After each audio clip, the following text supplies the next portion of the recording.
San Diego playing a part in history. Today, the Orion capsule arrived in San Diego 2 days after it splashed down off the coast of Baja, California. Exciting times. It is now at Naval Base San Diego, where it was hauled by the San Diego-based USS Portland. That's where we find ABC 10 News anchor Lindsay Pena. Hi, Lindsay. Yep, that's right, Kim and Wale. The Orion capsule is here on Naval Base San Diego, right there inside the USS Portland. So much work was done by so many sailors and NASA team members to get that capsule safely back here and culminate in the the Artemis 1, this has been years in the making. And Artemis 1 is just the first step in this whole process of trying to get people back to the moon. We are hoping to see an Artemis 2 mission and ultimately an Artemis 3 mission eventually. So an SDSU alum is actually playing a key role in Artemis's mission to bring astronauts back to the moon. ABC 10 News anchor Jared Aarons shows us how a passion that started in San Diego is now coming full circle. Joe Oliveri remembers the exact moment he became hooked on the space program, a 5th grade field trip to the Reuben H. Fleet Science Center. They have a center dedicated to the Challenger victims, and we were able to kind of work in a mock mission control, and that was really what kind of sparked my interest. An interest that grew as Joe grew. In college, he studied biology, but also took engineering courses. He thinks that's what made him stand out when he applied for an internship at Langley Research Center in Virginia. I thought, well, I'll put my name in the ring, but we'll see how this goes. He got it and launched a career in space exploration that eventually led him to NASA. It's certainly special, and I kind of have to take a moment to step back and think, where I am. A lot of people may not think, but typing it in on the GPS, Kennedy Space Center, that's also what kind of thought, like, wow. As an intern at NASA, Joe worked on the Artemis project. As NASA plans to return astronauts to the moon, Joe's background in biology helped with research on how radiation in space will affect human physiology. Developing an understanding of what happens when you're in a harsh spaceflight environment, and okay, what can we do to fix that, or at least bring down the risk if we can't completely eliminate them. 3, 2, 1, boosters in ignition. And liftoff of Artemis 1. Joe was there as Artemis 1 launched, celebrating with everyone at NASA. He celebrated again when it splashed down Sunday off the Baja coast. He says his journey and these missions show anything is possible.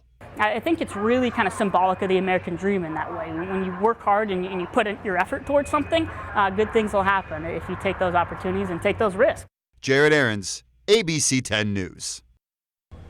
Now, Joe is now 28 years old. He does have a few more years in his graduate program at the University of Virginia and hopes to eventually get a full-time job as a research scientist at NASA. All right, joining us now is Timothy Okuwosa from the USS Portland. You were part of the Artemis 1 mission. Yes, ma'am. Tell everyone what your job was. So my role for the mission was being the safety and maneuvering of the capsule inside the well deck that you see right behind us, and stowage so we can actually bring it back home for everybody to see. That sounds like a big job. I could say it was very much a lot, but super exciting. We do a lot of heavy-duty missions constantly, being on deployments for anywhere to 6 to 9 months. But through that time span, regardless of what we deal with, we always overcome. We spend time trying to learn more, seeing what we can actually do, teaching all our fellow sailors and our junior sailors exactly how to do things better so everybody can come back home with all, fingers and toes intact. But yeah. Just about. And so that day, you were talking about how it's constantly once it splashed down, you guys can't go right up to it right away. Oh, definitely. Before we even started, we had to wait just about an hour, 2 hours for them to actually do some diagnostics on the capsule to make sure that it was safe for us to actually even touch and maneuver due to it having to come from the atmosphere down to where we are right now. And with the radiation buildup, all the scientific things that go along with it, it was a lot of things to wait on, but we brought it in. That was the key thing. You were explaining how the ship is remarkable, the things that you guys are able to do technologically to just kind of thread that needle and get it in there. Yes. It's a lot. Oh, yeah. It's a lot of work. The people that built these ships definitely had big brains, I'm going to tell you that much. But it's incredible how the evolution went.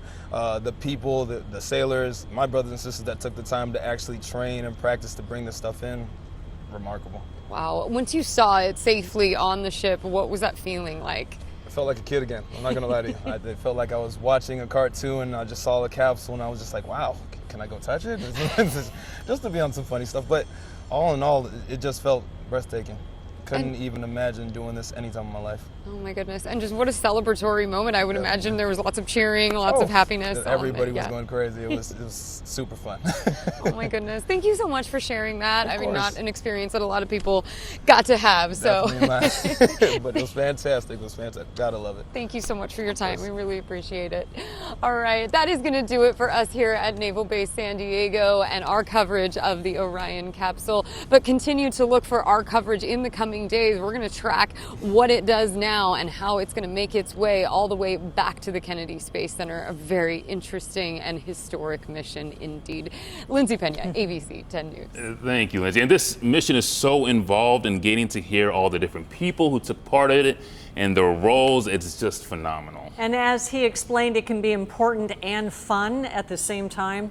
Great perspective. Thank you so much, Lindsay.